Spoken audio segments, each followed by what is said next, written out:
Welcome to जेनिक जे study. मेरा नाम है वी सोमेश। कल मैंने आपको बताया था स्लोप एंड डिफ्लेक्शन का प्रीवियस ईयर क्वेश्चंस, ठीक है। और मैंने कल एक क्वेश्चन बताया था कि जो कि बहुत बड़ा है। अब आप ही देख लीजिए वो कितना बड़ा है, ठीक है। क्वेश्चन क्या था, देखो क्या बोला था क्वेश्चन में बोला था कि a pile of length L carries a uniformly distributed load W। यहां पर ये जो लोड W है ये स्मॉल w होगा, ठीक है, जिसका यूनिट अपन क्या लेते हैं, किलो न्यूटन पर मीटर। अब length is suspended at the centre from other 2 points, ठीक है, जिसका 2 पॉइंट की वैल्यू कितने बता दिया, 0.15 L फ्रॉम आइदर एंड्स, ठीक है। बोथ साइड से क्या वो बता रहा है, वो कितना प्रोजेक्शन छोड़ रहा है, 0.15 L। तो हमको क्या बताना है, maximum hugging movement will be, maximum hugging movement कितना आएगा। तो मैंने बताया था इसका आंसर क्या होगा, आपका आंसर ये होगा, ठीक है। ये क्या है वैल्यू, स्मॉल w L का स्क्वायर अपॉन 90, ठीक है। अब देखते हैं ये क्वेश्चन मैंने कल क्यों नहीं बताया था और ऐसा क्या हो गया था कि भाई नहीं बता पाया मैं। और अब जो बता रहा हूं वो रिकॉर्डिंग फॉर्म पे क्यों लेके आ रहा हूं, क्योंकि ऑब्वियसली ये बहुत ज्यादा ही बड़ा है। देख सकते हो आप, ये मैंने ऑलरेडी इसको सॉल्व कर चुका है, ठीक है। ये आप देख सकते हैं कितना बड़ा है ये, ठीक। अब इस क्वेश्चन को मैं आपको लाइन बाय लाइन सॉल्व करके सिखाऊंगा कि ये कैसे बनता है, ठीक है। चलो अब देखते हैं क्वेश्चन कैसे बनेगा।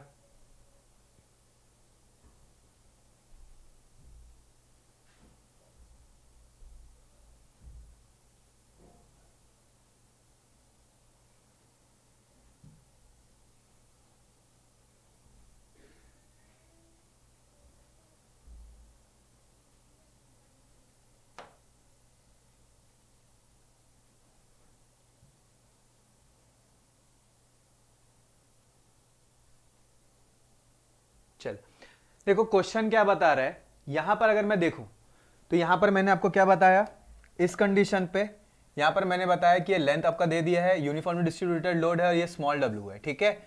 और जो प्रोजेक्शन है वो कितना है, 0.15 टाइम्स ऑफ L। अब either side maximum hogging moment पूछा है और हमने क्या बताया, इसका आंसर क्या होगा आपका D।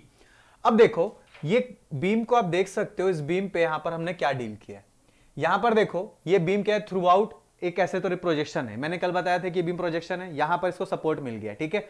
और प्रोजेक्शन जो छूटा है वो कितना है, 0.15 लेंथ। यहां से भी छूट रहा है और यहां से भी छूट रहा है, तो टोटल लेंथ कितना होगा, L होगा। तो L से ये बचा हुआ डिस्टेंस कितना आया आपका, 0.7 L। उसको हम सेंटर पे डिवाइड कर दिया, तो इस पॉइंट को मैंने क्या मान लिया A, और इस पॉइंट को मैंने क्या मान लिया B, और इसको मैं क्या, सॉरी इसको मैंने B यहां पर ले चुका है। तो इस कंडीशन पे ये जो वैल्यू है इसको हम C ले रहे हैं, ठीक है। इसकी मैं बात करूं तो ये क्या हो गया आपका, वैल्यू C है और ये क्या है आपका पॉइंट B है, ठीक है। अब देखो इस क्वेश्चन को सॉल्व कैसे करना है। यहां पर मैंने क्या लिया, इसको मैकॉलेस से सॉल्व किया। पहला मैंने क्या किया, मैकॉलेस से सॉल्व किया। मेरे को यहां पर का मैक्सिमम बेंडिंग मूवमेंट पूछा है और कितना आएगा हॉगिंग मूवमेंट, इस हिसाब से पूछा है। तो सबसे पहले मैंने क्या किया, इस बीम को थ्रू आउट लेके बनाया, और ये पॉइंट जो बी पॉइंट है इसमें मैं एक ऐसा कंडीशन मान रहा हूं कि यहां पर जो है डिफ्लेक्शन जो हो रहा है वो 0 है, ठीक है। यहां पर डिफ्लेक्शन क्या है आपका, 0 है। तो अभी कैसे होगा, देखो मैकॉलेस की मदद से जब मैंने इस बीम को सॉल्व किया तो मेरे को क्या मिल रहा है, यहां पर अगर ये थ्रू आउट है, वैल्यू कितना है, स्मॉल w है, तो स्मॉल w लेंथ कितना होगा, L होगा। तो टोटल कितना है, सिंपली सपोर्टेड कंडीशन पे नहीं है क्योंकि ये ओवरहैंगिंग है, overhanging from both side condition के कारण W क्या, वैल्यू क्या होगा, WL/2, ठीक है। अब यहां पर हम मैकॉलेस लगाते हैं।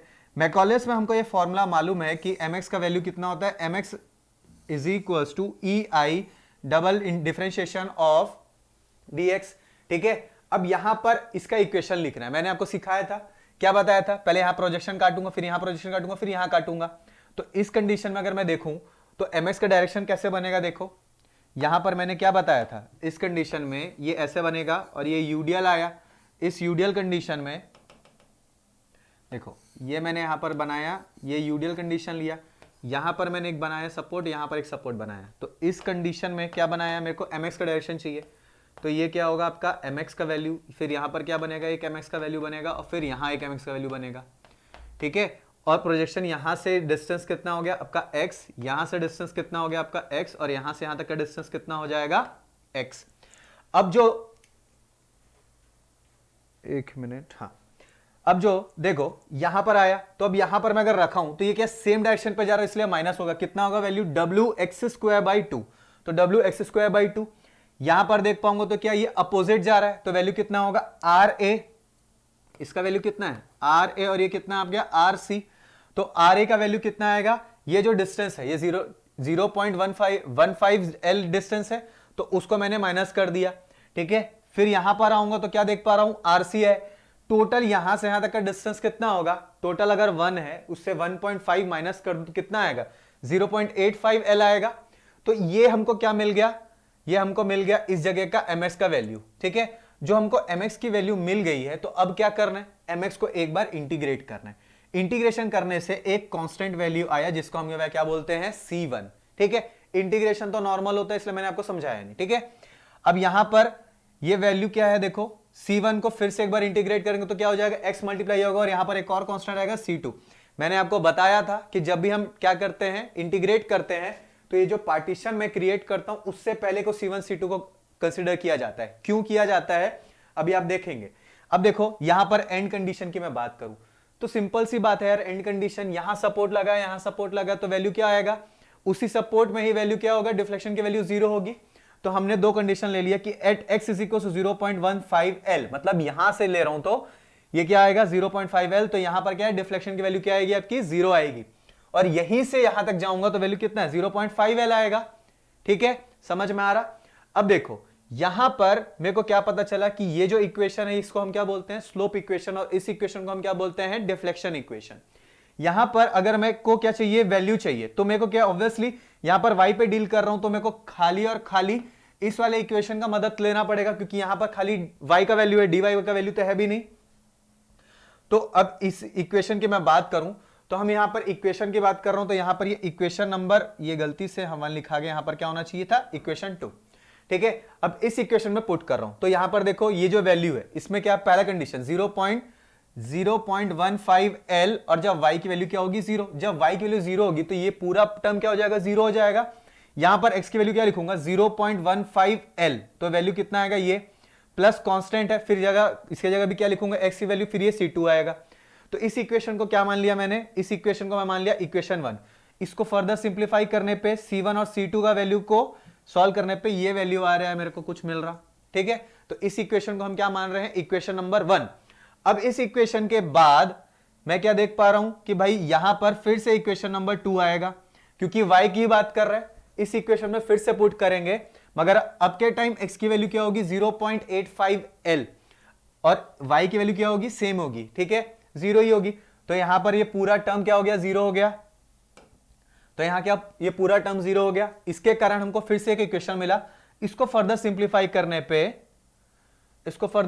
करने पे हमको ये इक्वेशन टर्म मिला। ठीक है, अब देखो बड़े ध्यान से समझना क्या चीज है, ये थोड़ा सा जो हुआ है ना इसको आपको समझना पड़ेगा, नहीं तो आपको ऐसा लगेगा अरे ये क्या हो गया करके। यहां पर मुझे जो इक्वेशन मिला इक्वेशन नंबर 1, और ये जो इक्वेशन 2 मिला, यहां पर c1 c2 है। ठीक है, दो अननोन है, तो मैंने क्या किया कैलकुलेटर से सॉल्व किया। आपको कैलसी चलाना आता ही होगा, उस कैलसी पे हम देख पाते हैं कि सॉल्व कर पा रहे हैं, मगर यहां पर क्या है हर आंसर क्या है एल के फॉर्म पे दिया हुआ है। ठीक है, यहां पर हर आंसर क्या है एल के फॉर्म पे दिया है। अब आप ये चीज देखो कि आपको ये पता होना चाहिए कि c1 की मैं बात करूं तो इसका यूनिट क्या होगा। मैं अगर कैलकुलेटर में पुट करूंगा तो एल तो पुट नहीं कर सकता ना, तो उसके लिए हम क्या करते हैं, वैल्यू तो हमको निकल जाएगा, ये वैल्यू हम आराम से निकाल सकते हैं। ठीक है, मगर ये जो वैल्यू है WL का पावर 4, ये इंपॉर्टेंट है। अब यहां पर देखो मैंने क्या बताया था, एक ही वैल्यू जो होती है उसको हम प्लस कर पाते हैं। यहां पर अगर मैं बोलूं कि भाई स्लोप इक्वेशन है, ये स्लोप इक्वेशन में हमको क्या मिलता है c1 मिलता है, तो ऑब्वियसली इसका यूनिट और इसका यूनिट सेम होगा। यूनिट क्या होगा किलो न्यूटन पर मीटर आएगा, और उसका क्यूब बन रहा है तो क्या आएगा किलो न्यूटन मीटर स्क्वायर। तो अब देखो c1 की value kilo newton metre square होना चाहिए, तो यहां पर L क्यूब होगा। ठीक है, तो इसीलिए मैंने क्या किया WL का पावर 4 अपॉन L करके इसको L क्यूब में बना दिया, और इसको WL का पावर 4 रखा है। ठीक है, ये बहुत इंपॉर्टेंट है, अगर आपको समझ नहीं आएगा तो फिर से आप कमेंट करके बताइएगा, और फिर उसके बाद फोन कर सकते हो डायरेक्ट, मैं आपको फिर भी समझा सकता हूं। नहीं समझ में आया तो एक बार फिर से जो मैं रिकॉर्डिंग है तो उसको फिर से जाके सुन सकते हो। मैंने क्या बताया कि जब हम कभी भी किसी को ऐड करते हैं तो वैल्यू की यूनिट सेम होती है। तो C1 स्लोप वाले में बनता है और C2 क्या है, डिफ्लेक्शन में आता है। तो हम लोग क्या क्या रखना पड़ेगा, यहां पर स्लोप का यूनिट रखना और यहां पर डिफ्लेक्शन का यूनिट रखना पड़ता है। ठीक है, चलो अब यहां पर देखो, इस क्वेश्चन की मैं बात करूं तो हमको क्या चाहिए था, y मतलब डिफ्लेक्शन क्या चाहिए, सेंटर पे चाहिए था। क्यों चाहिए था, क्योंकि हमको कंसिस्टेंसी डिफॉर्मेशन मेथड लगाना है। तो अब यहां पर हम क्या कर रहे हैं, at x is equal to L by two, क्या है, at x is equal to L by two. इस कंडीशन में हम क्या देख पा रहे हैं, at x equal to L by two, x की वैल्यू कितनी है, 0.5 टाइम्स ऑफ l। ये कौन से इक्वेशन में जाएगा, ऑब्वियसली इक्वेशन 2 पे जाएगा, क्योंकि इक्वेशन 2 पे ही डील कर रहे हैं हम, है ना। और इस इक्वेशन पे ये जो इक्वेशन 2 आया, देखो ये जो इक्वेशन 2 आया है, यहां पर हमने जो डिफ्लेक्शन इक्वेशन बनाया था, ये जो हमने डिफ्लेक्शन इक्वेशन बनाया था ये वाला, इसी इक्वेशन में हम क्या पुट करेंगे, इसकी वैल्यू पुट करेंगे। और वैल्यू क्या होगी, सेंटर पे चाहिए तो यहां पर हम लोग क्या लिखेंगे, 0.5 टाइम्स ऑफ l। तो अब इस इक्वेशन में पुट करने पे हमको क्या, क्योंकि इस बार वैल्यू क्या है, 0 नहीं होगा y की वैल्यू, ठीक है। तो इस वैल्यू को हम यहां पर पुट करेंगे, तो इसको सॉल्व करने पे हमको क्या मिल रहा है, देखो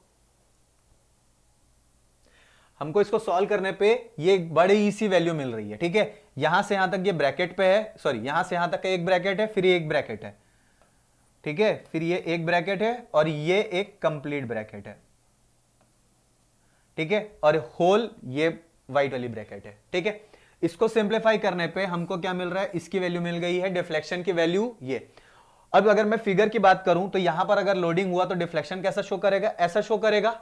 ठीक है, अब डिफ्लेक्शन ऐसा शो करेगा तो y की वैल्यू कितनी है, y की वैल्यू उस पोजीशन पे क्या हो रहा है, डाउनवर्ड जा रहा है। तो y का वैल्यू डाउनवर्ड जा रहा है, तो इसका क्या बोल सकते हैं, y डाउनवर्ड की वैल्यू कितनी आएगी, 2.4544 10 पावर माइनस 3 WL का पावर 4 अपॉन EI। ये मैं एक केस की बात कर रहा हूं और एक बार में हम लोग खाली मैकॉलेस सॉल्व किए अभी तक। ठीक है, अब आ जाते हैं हम सेम चीज पे, हमको क्योंकि कंसिस्टेंसी डिफॉर्मेशन मेथड लगाना था, तो अब हम क्या मान रहे हैं, केस 2।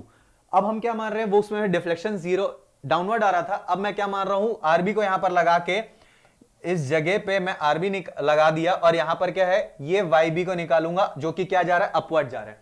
तो जो वाईबी अपवर्ड जा रहा है, ये वाईबी अपवर्ड जा रहा है, तो इसके अगर ये कंडीशन देखूं, ये दोनों क्या है, ऐसा तीनों सपोर्ट जो है ऊपर लेके जा रहे हैं, ये तो सपोर्ट है, यहां पर लोड है, तो ये क्या ऊपर ले जाने की कोशिश कर रहा है। तो मतलब एक तरीके से क्या बोल सकते हो, ये आप बोल सकते हो ये simply supported beam carrying point load at centre, ये वाला कंडीशन फॉलो कर रहा है। तो क्योंकि ये वाला कंडीशन फॉलो कर रहा है तो YC की वैल्यू कितनी आती है, WL3/48 EI, और वो वैल्यू WL3/48 EI को एज इट इज यहां पर पुट करेंगे। यहां पर W क्या होगा, यहां पर W होगा आपका RB। और L की मैं बात करूं तो L कितना है, टोटल लेंथ यहां पर लेंगे, ये पूरा लेंथ यहां से यहां तक नहीं लेंगे क्योंकि सिंपली सपोर्टेड है। ओवरहैंगिंग होते हुए भी, मतलब लेंथ एक्सटेंड होने के बावजूद भी यहां कोई लोड नहीं लग रहा है। ठीक है, तो हम क्या लगा रहे हैं, यहां कोई लोड नहीं लग रहा है क्योंकि आप कंसिस्टेंसी डिफॉर्मेशन जानते हैं, एक बार हम मान के चलते हैं, एक बार उसको डिफ्लेक्ट करते हैं, एक बार उसको क्या करते हैं, अपवर्ड लेके जाते हैं। इसीलिए यहां पर अपन लोड हटा चुके हैं। अब यहां पर इसको सॉल्व करने पे वैल्यू कितनी मिल रही है हमको, आरबी की value RB into 0.7 L³ upon 48 EI। अब यहां पर कंसिस्टेंसी डिफॉर्मेशन लगाए, क्या बोलता है कि downward deflection is equal to upward deflection. तो यहां पर क्या, upward deflection equal to downward deflection किया, जो ये वैल्यू मिला और जो जस्ट हम लोग मैकॉलेस से सॉल्व किए वो वैल्यू ये आया। यहां पर हमने माइनस क्यों ये यूज नहीं किया, क्योंकि माइनस डायरेक्शन बताता है और कुछ नहीं। तो अब इसको हम सिंप्लीफाई करेंगे। ठीक है, इसको सिंप्लीफाई करने पे क्या मिल रहा है, आरबी की वैल्यू मिल रही है। आरबी की वैल्यू कितनी आई है, 0.3435 WL का पावर, सॉरी बस W इंटू L। ठीक है, अब यहां पर ये हमको किससे मिलेगा, ऑब्वियसली इसका यूनिट कितना होगा, इसका यूनिट होगा किलो न्यूटन। ठीक है, अब अगर मैं बात करूं इस कंडीशन में फिर से प्रीवियस क्वेश्चन, ये जो मेन क्वेश्चन है उस पे आ गए। अब हमको क्या पता चल गया, आरबी की वैल्यू पता है, RA और RC अभी भी अननोन है, जो कि मेन है, क्योंकि उसके बिना हम ये पोर्शन से हॉगिंग निकाला जाता है। ठीक है, ये है आपका हॉगिंग मोमेंट। ये जो फिगर आप देख पा रहे होंगे ना, सॉरी नीचे बना होगा, मैं आपको दिखाता हूं उसका फिगर। हाँ, ये वाला फिगर, तो ये जो फिगर बनता है इस पोर्शन को, इस पोर्शन को ही हम हॉगिंग मोमेंट बोलते हैं। ये जो पोर्शन बना ना आपका, ये पोर्शन और ये पोर्शन, इसको ही हम क्या बोलते हैं, हॉगिंग मोमेंट। ठीक है, इसी पोर्शन को हम क्या बोलते हैं, हॉगिंग मोमेंट। और हमको यही निकालने वाले। अगर सैगिंग बोलता तो ये पोर्शन लेते, यहां से लेके पूरा यहां तक, या तो यहां से लेके यहां तक। ठीक है, अब के लिए मैं सैगिंग भी बना ही देता हूं यहां पर। ये सैगिंग मोमेंट की अगर मैं बात करूं तो यहां से लेके ये ऐसा बनेगा। ठीक है, इस कंडीशन पे ये आपका ऐसा बना। डिफ्लेक्शन हमने फिर से इसको y से बनाया था, तो ये ऐसा डिफ्लेक्शन बना। इस डिफ्लेक्शन के बाद क्या होगा, एक छोटा डिस्टर्बेंस था, वो साफ करने आए थे। चलो कंटिन्यू करते हैं। यहां पर देखो, यहां पर वैल्यू कितना आया, स्मॉल w किलो न्यूटन पर मीटर, ये वैल्यू था। मेरे को सैगिंग बताना था, तो मैं क्या बता रहा हूं आपको, इस कंडीशन पे ये जो वैल्यू है इसको हम क्या बोलते हैं, सैगिंग। इसको हम क्या बोलते हैं, सैगिंग मोमेंट। ठीक है, इसको हम क्या बोलते हैं, सैगिंग मोमेंट। और ये सैगिंग मोमेंट है, इसको हमको निकालने बोलेगा तो हम इसको कंसीडर करेंगे। और पॉइंट की जो मैं बात करूं तो ये क्या है, वैल्यू ए, यहां पर आया बी, और ये क्या हो गया आपका सी। ठीक है, तो अब हमको तो पूछा एग्जाम में, सॉरी जो पेपर में आया था वो क्या था, हॉगिंग पूछा था। तो अब देखो, हमने यहां तक सॉल्व कर दिया था। ठीक है, हमने यहां तक सॉल्व कर दिया था, हमको आरबी की वैल्यू मिल गई थी। आरबी के बाद हम फिर से इक्वेशन पे आए, जो मेन इक्वेशन था। इस मेन इक्वेशन पे हम क्या देख पा रहे हैं कि भाई सिग्मा एफ आई की अगर मैं बात करूं तो सिग्मा एफ आई में क्या है, 1 2 3 फोर्स लग रहा है। तो यहां पर मैंने 2 क्यों लिखा है, क्योंकि आर ए और आरसी सेम है, क्योंकि यहां पर हम लोग को पता है आर ए और आरसी की वैल्यू सेम आएगी। तो इस कंडीशन पे इसको सिंप्लीफाई करने पे आर ए की वैल्यू कितनी आई, आरसी की वैल्यू कितनी आई, 0.32825 WL। ठीक है, अब यहां पर अगर मैं देखूं, ठीक है, तो इस पे मेरे को मोमेंट चाहिए था, किस जगह पे, मोमेंट एट ए। तो यहां पर देखो, जो अगर मैं इसको सॉल्व करूंगा हॉगिंग पे, मोमेंट लूंगा इस साइड, तो ये क्या है, इस साइड कवर कर रहा है और ये इस साइड कवर कर रहा है। यहां पर देखूंगा, अगर मैं हाथ रखता हूं तो वैल्यू कितना आएगा, खाली W, और ये जो प्रोजेक्शन है ना, इस प्रोजेक्शन को मैं क्या बोल रहा हूं, A। इस डिस्टेंस को मैं क्या बोल रहा हूं, A। और टोटल डिस्टेंस यहां से यहां तक का डिस्टेंस कितना है, L। ठीक है, तो ये जो प्रोजेक्शन कितना आएगा, WA, उसका डिस्टेंस इंटू A/2। तो वैल्यू कितना आया, WA²/2। तो WA²/2 की वैल्यू से सॉल्व करने पे हमको क्या मिल रहा है, WL²/90। और यही जो वैल्यू हमको मिल रहा है, इसको हम क्या बोलते हैं, हॉगिंग मोमेंट। ठीक है, इसको हम क्या बोलते हैं, हॉगिंग मोमेंट। और ये जो सॉल्व हुआ है, इसको हम क्या बोलते हैं, सैगिंग मोमेंट। इसको हम क्या बोलते हैं, सैगिंग मोमेंट। ठीक है, तो यही मेरे को बताना था। अब देखो, इतने बड़े क्वेश्चन को मैं कभी सॉल्व करके दिखा दूं चलते क्लास में तो बहुत बड़ा प्रॉब्लम हो जाएगा, क्योंकि ऑब्वियसली इतने छोटे छोटे, जब मैं यहां पर जहां इतने छोटी छोटी वैल्यू आती है, तो जब लाइव क्लास होगा तो ऑब्वियसली छोटा मोटा गलती हो सकता है। इसलिए मैंने क्या कर दिया, रिकॉर्डिंग क्लास लेकर के इसको पूरा आपको समझाने की कोशिश किया। ठीक है, यहां पर जो मैंने सर्कल बनाया है, ये खाली नेगेटिव को इंडिकेट करने के लिए बनाया है। ठीक है, आप इसको बिल्कुल बिना देखे सॉल्व करने की कोशिश कीजिएगा, देखिएगा बहुत टाइम लगता है इसको सॉल्व करने में। और साथ ही साथ आपको मैं एक चीज ये भी बता देता हूं, इस टाइप के क्वेश्चन कभी भी एसएससी लेवल में तो नहीं आएगा, इवन ये गेट लेवल के लिए भी बहुत हार्ड है। ठीक है, इसीलिए सबसे बढ़िया क्या है, इस क्वेश्चन की अगर मैं बात करूं, इस क्वेश्चन में सीधा याद रख लीजिएगा कि भाई साहब हॉगिंग मोमेंट के लिए वैल्यू कितना आएगा आपका, इतना। अगर प्रोजेक्शन कितनी वैल्यू होती है, इतनी। ठीक है, किस्मत में रहा तो आ गया, नहीं तो फिर छोड़ दो। इस टाइप के क्वेश्चन को जब हमारे सर हमको पढ़ाते थे तो बोलते थे इसको ब्लैक होल क्वेश्चंस, क्योंकि इस टाइप के क्वेश्चन अगर तुम फंसे तो पूरा बर्बाद हो जाएगा टाइम तुम्हारा। ठीक है, तो इस टाइप के क्वेश्चन को लगभग छोड़ ही देना चाहिए। ठीक है, और क्योंकि मैंने बता चुका था तो मैं सोचा कि एक बार आपको इसका डेमो करके बता ही दूं कि पूरे क्वेश्चंस को सॉल्व करने में कितना टाइम लगता है और ऑब्वियसली कितनी लेंथी क्वेश्चंस हैं। ठीक है, तो आज का सेशन यहीं कंप्लीट करते हैं। Thank you.